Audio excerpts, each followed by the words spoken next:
It is late April in Eastern Canada, and that means the garden is back.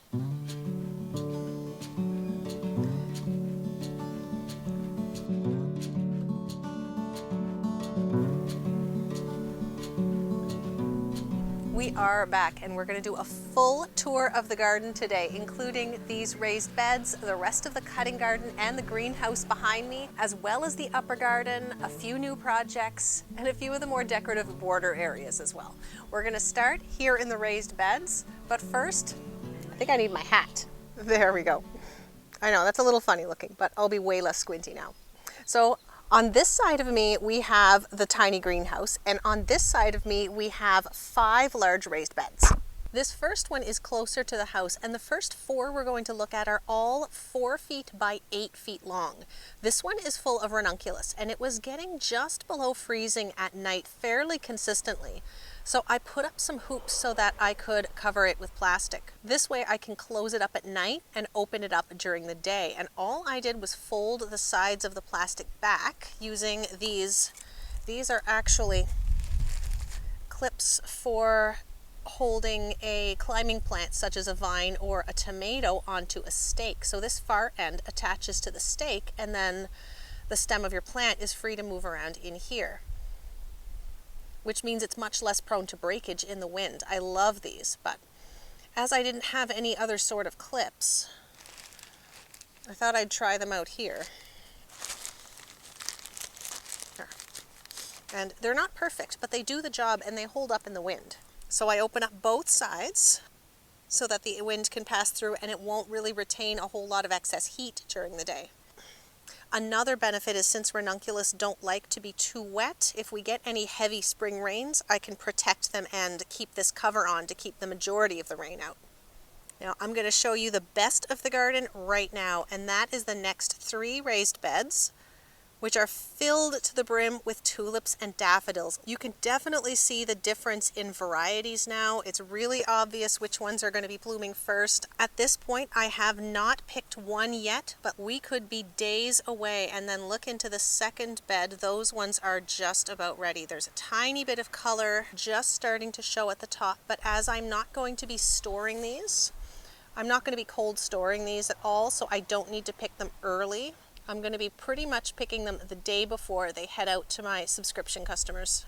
So we have those ones are almost ready. These ones will be right behind. There's buds everywhere right in here.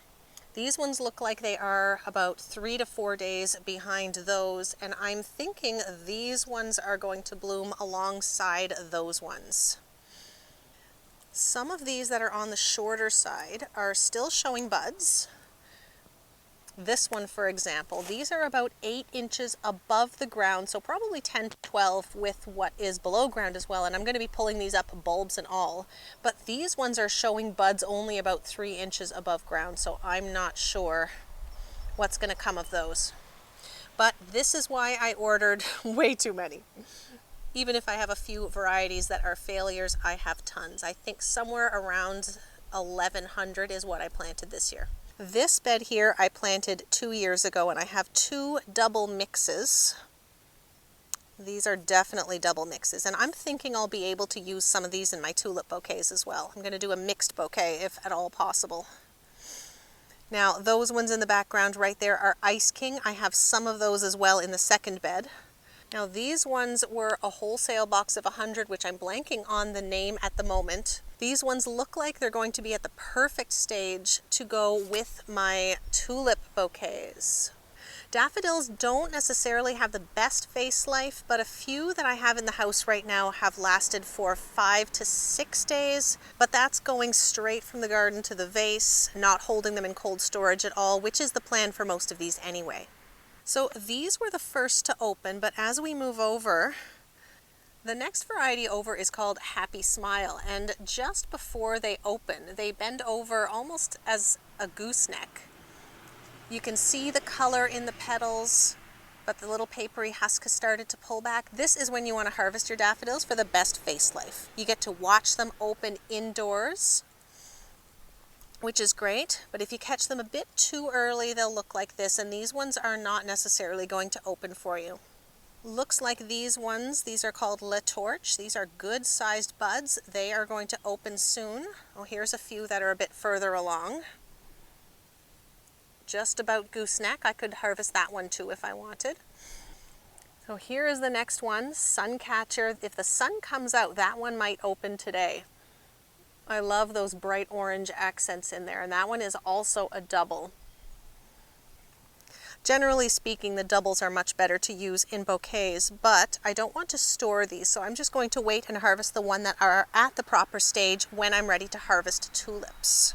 Pipit jonquille. Now these ones are not open yet, but they have multiple flower heads. There's one over there that has 3. Mount Hood was the second one to open for me. These ones have been open almost a week. Still a really lovely creamy yellow, but the ones that are in the house, they are going on day 6. They are completely ivory white. There's no difference between the outer petal and then this inner cup part. We don't want to ignore these tiny miniature ones. Also multiple flowers per stem, and they open at different times, which means they're great to plant and enjoy in the landscape. They'll give you much longer bloom time, and these are called original poets. The next 2 rows are both fragrant thalia, and I believe these are smaller. Oh yeah, look, they're just starting to pop out there. There are 3 flowers on this stem. We'll have a look at those when they bloom for sure. And that is the daffodil bed. Now, because I have to leave this foliage to die back once all the daffodils have actually finished, I've been doing a lot of direct seeding and even planting in between the rows. I've put some stock here on the edge. Now, it looks like I have had some weeds that have reseeded in here. There's a few different leaf shapes for sure. These the cotyledons that come out first look different, but I'm planting pennycress in soil blocks as well, so I'm going to have to do a little comparison so that I know what to weed out. Hopefully some of this is actually pennycress. The next 2 rows are stock, and luckily the daffodil foliage isn't so dense that it's going to block a lot of the light for these. Once all the daffodils themselves have finished, the stalk and the cress, and what else did I put? These next 2 rows here are bupleurum direct seeded, which are also starting to pop up. And I planted those in a video with you guys, but since then I've also direct seeded some more stalk in the last 4 rows here. And that came up really fast. So these seedlings right here, these are stalk. I had a lot of seed and I was starting to think it might be a bit too late, but since I did have a ton of seed, I thought let's use some and see if we can get some late flowering stalk. So that will definitely help me get some more productivity out of this bed while I'm waiting for the daffodil foliage to die back, at which point I am going to move these to another location. These 2 beds, as soon as those tulips come out, they are going to be planted up with something else, probably some warm season flowers. So you see this black netting here in between the tulip beds. I have been covering these most of the time. I uncovered them today just so that you could have a really good look, but I had a thought that maybe a bit of a shade cover might help the stems to lengthen, especially on those shorter tulip varieties. It's also never a bad idea to have a little protection in case of deer. Now I'm going to slowly swing you around so that you can see where the woods are in comparison to this garden. The edge of our property is just a little bit behind those trees, and we have seen deer back there. I've seen deer in that upper garden. There's nothing planted in that upper garden, so we're not going to spend too much time up there today. But in the winter with the snow cover, I have seen deer footprints down here in the greenhouse garden. Although I do have some tulips planted near that yellow bench that have not been eaten, but with this many, I am not taking any chances. So these get covered every night. And most of the time I leave the cover on during the day just to see if I can get a bit more stem length. They're obviously not suffering much for it, but on cooler overcast days like today, I'm uncovering them completely. We have another bed over here that's, I think, 4 feet by 10. It's a little bit bigger. I just used some leftover pieces of wood to put this together quickly last year to plant my dahlias in. And when the dahlias came out in the fall, I planted garlic. Now, for those of you following the bunny saga, My poor apple trees. Now, I caught the bunny for the third time, and this time managed to find it a loving home. So the bunny is happy and finally properly cared for. And I was dreading having to rip up my apple trees. I was sure they were dead. But I've been watching these buds, which didn't really look dead, and they are actually starting to leaf out. Now, normally, when a critter or something comes around and eats the bark all the way around the tree, that's it, it's toast. And it's not really the bark, it's the cambium layer just below the bark. And I mean, I can't really tell if that's cambium or something below it, but I mean, that bunny really did a number. That's about 24 inches, right? It came around here when the snow was about a foot tall, and it ate everything. I mean, the poor thing was probably starving. Can't really blame it. Focus, please. There we go. These buds were definitely not open 2 weeks ago, so I'm glad I didn't cut it down. And the same thing with the second tree over there. There are buds starting to open. I keep forgetting to tell my husband, actually. He is going to be very happy. So also, if it flowers, I'll be taking those flowers off because I just want the thing to survive. I'm not expecting to get fruit this year. One more thing that succumbed to the hungry bunny were all the crocuses that I had planted along the base of these apple trees, but the foliage has come up since, so I think these might be okay. But one of my favorite spring flowering bulbs are these. These are the snake's head fritillaries, and I have 2 of them. Sometimes hear them called the checkered lily because of that checkerboard pattern on them. Isn't that cool? They look a little bit like tulips, but they hang down like this, and they continue to hang down as they open. They're almost opened up now. They're gorgeous at this stage too.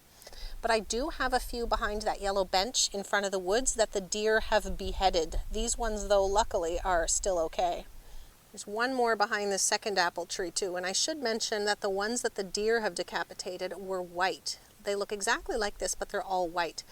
Now I'm going to show you the good, bad, and the ugly today. The behind the greenhouse is always a bit of a mess of stuff, but there's some seedlings hardening off up here.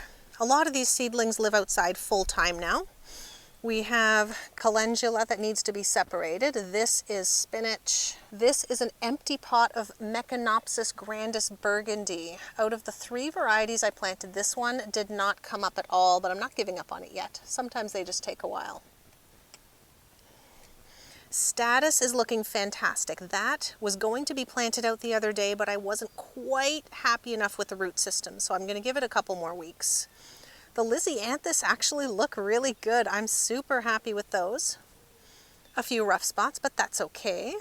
This is cilantro and a little bit more spinach. I have some lavender here. There's actually some lavender right there next to the Lisianthus too. These are the Mechanopsis Linghome, and there's only 2 of them here. It's pretty hard to see. They are very tiny. As far as I know, I'm feeding them properly, and it is fairly cool outside. They're living outside full time now. So hopefully they're just spending their time growing a nice strong root system, and we'll see some growth soon. Hopefully. And sweet peas. There is lots going on inside the greenhouse. Here are the ranunculus and anemones that we planted just a few days ago. I've put some onion sets in a plug tray just to get them rooted and give them a bit of a head start, but these are going to be planted out soon. Let's see, let's start on the top shelf. Asparagus, a tray of random things. We have some thyme, this is called magic carpet thyme. We have catmint. This is parsley, this is chervil, and these are nasturtiums. So nasturtiums are tender. They are not going to be going out anytime soon. We have 2 more trays of status, Seeker Blue and Seeker Apricot. These are leeks. Let me see, Bupleurum graphithidara and pennycress. Then we have a tray of lavender seedlings, some straw flowers, various varieties of asters, and I'm doing asters on a big scale this year. I have quite a few different varieties. I'm going to try them all out, see what works the best, and I will report back with my findings. A few shallots, and it looks like all but one has actually grown. Oh yeah, that's actually moldy, and they've been in here 3 weeks, so if that has not grown yet, it's not going to. I'm going to pitch that one. Lots of snapdragons. This one is going outside in the cutting garden near what's already out there. These two I have pinched, and they are border snapdragons that are going to be potted up and sold at the farmer's market. And these are 2 more trays of asters. And now I know what you're all waiting for an update on, and that is these overwintered ranunculus. Zone 6, these overwintered in here, planted in the ground in the greenhouse. And a handful of stock. And these are looking really, really good. They started out a bit small, but what you can't see just by looking above ground is that they were likely working on their root system, which means when the temperature was right, they were able to put on growth much quicker than the ones we planted in the spring. So last time I showed you these, I think I said I wasn't sure if I was going to do them again, but I'm definitely rethinking that. And we have some chives, because why not? I have some perennial herbs planted around the greenhouse too. This little colorful bed has chocolate mint, and there's lots of beautiful shoots coming up. Now mint is a perennial. It also spreads really quickly, which is why it's in this bed. And I'm just going to pull up. There we go. So there's an example of how mint will spread. I reached down to about here and gave it a tug, and this is obviously a stem that was growing horizontal and just rooted along the ground. This is what mint does. I'm actually going to tuck this back under here, and I'm probably going to pot it up a little later on. We have to take a brief pause to wait for some noisy helicopters to pass by. That means coffee break. There we go. So where were we? Perennial herbs. That just looks like a pile of dead sticks right now. This is winter savory, and if we get down closer, there is quite a bit. This is usually evergreen, but the -40 that we had this year knocked a lot of things back. But it's likely fine. I'm waiting to see where the regrowth is going to happen. I'm going to pull all these leaves away soon and then wait a few weeks. Once it starts to grow, I'll know what can be pruned away. The sage is perfectly fine. We have a variegated golden sage. A lot of dieback on this too, but same thing. I'm going to wait a couple weeks before I prune it. This is just a regular sage over here. I think I might only have the 2 left. I had a tricolor sage in here too, I think in that corner, but it's not nearly as hardy, so I think that one might be lost. Behind the sage, we have a collection of a couple of different varieties of thyme. Same thing, it suffered a lot of dieback. We have a regular thyme, a golden, I think, thyme, a variegated thyme. This one right here looks variegated. Let's see. Yeah, there we go. So the plant is alive. It might just take a little bit longer than usual to see the regrowth before I know where to prune. Oh, I'm just noticing this now. The chives are starting to flower. Chive blossoms are edible. They make a really nice vinegar or just a fresh or dried garnish. I also like to use them in herbal bouquets. Then there are, I think, 3 different varieties of oregano. I have my regular oregano in a different spot, but this one is variegated. There's some regrowth there in the middle. The golden oregano, this one looks really good. It doesn't get nearly as tall, which I think might have helped it a little bit. I'll prune out the dead growth that's sticking straight up. It does get a little taller in the summer.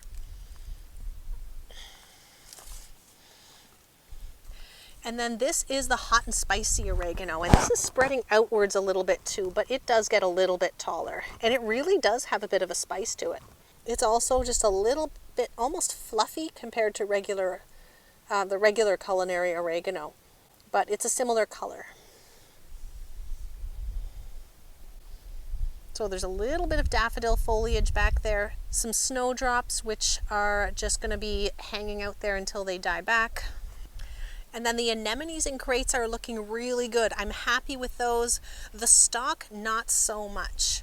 We have a couple of plants in here looking really good, but quite a few looking not so good. So that might be an error in fertilization. I'm not going to assume that you just can't grow them in crates. That just might need a little bit more research and attention on my part, but we'll get a little bit out of there. The anemones, though, I'm expecting that we might start to see flowers in here any day. In fact, I think that might be a flower bud right there. At this stage, though, I might cut them off and wait a little bit longer. But it would be really cool if we had some anemones and ranunculus to go with our tulips and daffodils. So on the other side of the greenhouse, we have the in-ground cutting garden. There are 7 rows in ground and 8 raised beds. So let's start here. These 2 beds were planted up with lilies just for cutting. I have a few out front in the ornamental garden as well. I stuck these hoops there just to see if I could cover them a bit to speed them along, but I don't have a piece of fabric big enough to cover both of them at once, so those are going to come out. But the lilies are starting to pop up. Some of them quite a bit. There are lilies all through here, but some of them haven't even sprouted yet. There's one just barely poking out of the soil, and I'm seeing quite a few of these little tiny shoots. And then I have 6 of these orange juice daffodils, which I just stuffed in there because I think I must have run out of room in the raised beds. And while weeding, I found a beautiful little thyme plant. I had thyme in this raised bed at the beginning of last year, so that's not a surprise. But I will be carefully digging that out and potting it up because I believe my neighbor wanted some thyme. So there you go, Pam, that's yours. This bed is all French tarragon. It started with 4 plants on the corner, and then I added 2 in the middle. They're growing a little bit more sparse, but they will fill in time, I'm sure. And then the one over there is elephant garlic. But I must have, at some point, planted some alliums in here because I saw this foliage pop up that was definitely not garlic, and that is definitely an allium. So we're going to get a flower from there. These 3 I'm not sure will flower this year, but I'll have to pot them up and maybe move them somewhere else. But looking at the sprouts, it looks like we lost 1 clove. 7 by 4, that's 28 cloves of elephant garlic that I planted, and we have 27, so that's pretty good. The oregano bed, I've mentioned this before, has to get dug up and moved, but for now I'm going to let it go. When it flowers, it's a really good bouquet filler, so I'm going to make use of it, and I already have a few people lining up for chunks when I do dig this out. The saffron is just there doing its thing, and I'm going to be direct seeding some things in between, because we have to let this foliage die back, which it will do just like a spring bulb, even though this is a fall flowering bulb. So we'll see the foliage pop back up in September when the weather starts to cool a bit, and then it will flower late September into October. But during the summer, this is just going to sit bare. So I'm going to top it up with soil a little bit, and we'll be able to use this bed for something else during the summer. Here's the feverfew that has successfully come back for a 2nd year. Not all of it. This bed was completely full last spring. I planted it the fall before. That would be fall of 2021, and there was almost too much for me to use. So this should be great, though I will not be leaving it here for a 3rd year. Once I get a good cut off of these, I'm going to pull them out and I'll use this bed for something else. So this bed is still empty. It needs a little bit of topping up, and then I'll be able to plant that up this week. And then just across that walkway, we have the in-ground beds. This spot here is the only thing that I have not weeded, but I did come through a few weeks ago and get the bulk of it, so it's not really all that bad. Row number 1 is the rest of the ranunculus. This is just overflow with what did not fit in that first raised bed. And they're looking pretty good. They're not covered, so they're a bit behind the other one, but that's not a bad thing to have a bit of a succession here. The overwintered Rebecca, and I'm pretty sure this one is the Indian Summer. I've pruned out a lot of the old growth. We still have a bit of a bare spot behind, and those are dead grass roots. So something will go there. I just need to add a little more compost to the soil first. So here's the difference. I haven't cleaned up or pruned that Rebecca versus this one that I did. And there's the same amount of new green growth. It just looks a little messier because I haven't cleaned it up. Behind here we have, and I've been really looking into the pronunciation of this. I've heard it called Clarkia. Also, I've been calling it Godetia, and I heard recently on a podcast with Jenny Love, she called it Godisha. So I think that's what I'm going to go with because she's way more familiar with the industry than I am. So Clarkia or Godisha. Interestingly, it was green when I planted it, and it's now turned red. That's probably just a symptom of the cooler temperature. I only grew a handful of these last year, and I planted them midsummer for the fall, so having them planted early spring is a bit new to me, but I know they survive frost, so we'll see what happens there. The next row is a bit of a mix of bells of Ireland, which were planted in the spring, and Chabot carnations. Nope, not Chabot. What the heck are those? grenadine mix carnations that I planted in the fall. So those are starting to put on some new growth fairly quickly. And I'm expecting those to flower in late June, early July. This will be the second year for this yarrow that I planted from seed. I grew it from seed and planted in the fall of 2021. So this will be its second year here, and this is going to get moved as well. I have some perennial beds that I'm working on establishing, but I'm working on the soil first and getting that all set up, and then I'll be planting that up more as the year progresses. Spring planted snapdragons looking pretty good, except for a few that I think the cats have been digging around in here. And then here is a good one. Here is fall planted larkspur next to spring planted larkspur. I'm sure you can tell which is which. The spring planted is looking really healthy, but it's still getting its roots down into the ground. Whereas the fall planted larkspur is starting to shoot upwards really quick. Now this is a really strange area of the yard. There used to be a building here, and it was long since gone before we moved in. I think the previous owners burnt it, is the story, and there's all kinds of cracks and holes along here. And so it's a bit of an eyesore. So I have some grasses that I've planted in front of there to provide a bit of a screen. And I thought the larkspur might help to do that too, which is why I planted it in the last row.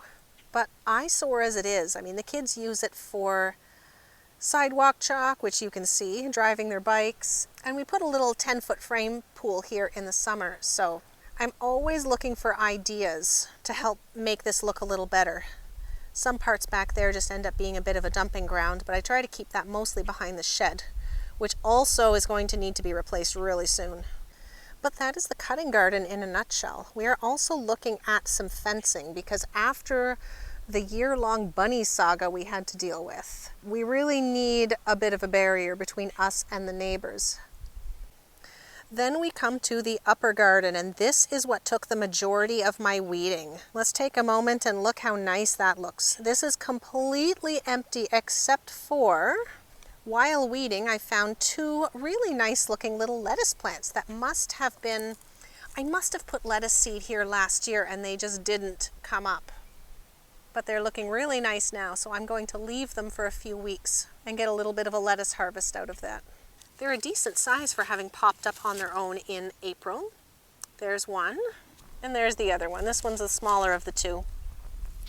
So this is our original garden, and it's a no-dig garden. There are 8 rows in total, and I had wood chips in between, and over the winter when leaves blow across it, I leave them there and I just end up raking them into the paths, and they'll end up serving as mulch. But on the far row, there are some evergreen scallions, which are just getting ready to flower, but I'll likely start harvesting some of them soon, and then I can divide and replant the rest. And then the columbine, the aquilegia that I planted, I grew it from seed last year. Look how big that's getting. And a few delphinium plants in behind. So those delphiniums are much taller than the last time we had a look, as is the aquilegia, but I don't see any flower buds yet. This seed all came from double varieties, so we'll have to wait and see if we indeed get doubles from that seed.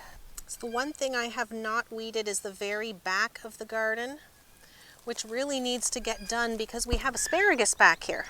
And I don't want to damage these, but I can do some weeding around it, at least. Now just past this garden is where we have the nice little yellow bench, and behind that is the shade garden. It's not very big. It's at the base of this big, beautiful oak tree, but I have a nice collection of spring blooming perennials. Some of the earliest things to bloom, as well as some shade-loving things, like hostas and ferns. There's some heuchera there. There's some Chinese mayapple, I think, that I got from a local botanic garden. There's some astilbe. But what I love most is the collection of primulas. My favorite of which is this drumstick primula. I have a few of them in the front yard as well. The grape hyacinths I always really like. We have had snowdrops and crocuses that have come and gone, but all these different varieties of primroses are in their glory right now. We have Scilla, Glory of the Snow, and I can't remember what this white one is called. Oh, Star of Bethlehem, I think that one was called. We had some early spring irises. There's also a handful of foxgloves and a few other things dotted in here as well. My one remaining white snake's head fritillary that the deer did not get is over here on the side. And I have one late blooming primula that has not even begun to put up buds yet, so we'll hopefully see that on the next garden tour. Now there's a lot happening in the front yard too, and there is a lot of road noise up there right now, so I'm going to talk to you from here. But the borders, or the perennial beds, they all need to have a big redesign. I need to work the soil quite a bit. It needs a lot of amendments this year, compost, manure, whatever I can get in there, and then it needs a fresh layer of mulch. But I'm taking the opportunity to edit out some of the things that are not working. I've already taken out some sage. I've stuffed in a handful of bachelor's buttons in there to just take up space. I do have quite a few bulbs blooming up there too, but that's where I'm going to move most of my daffodils. I've done some edging, I've done some weeding. There's a lot more to do. There's quite a few lilies actually that I sometimes use for cutting in there too.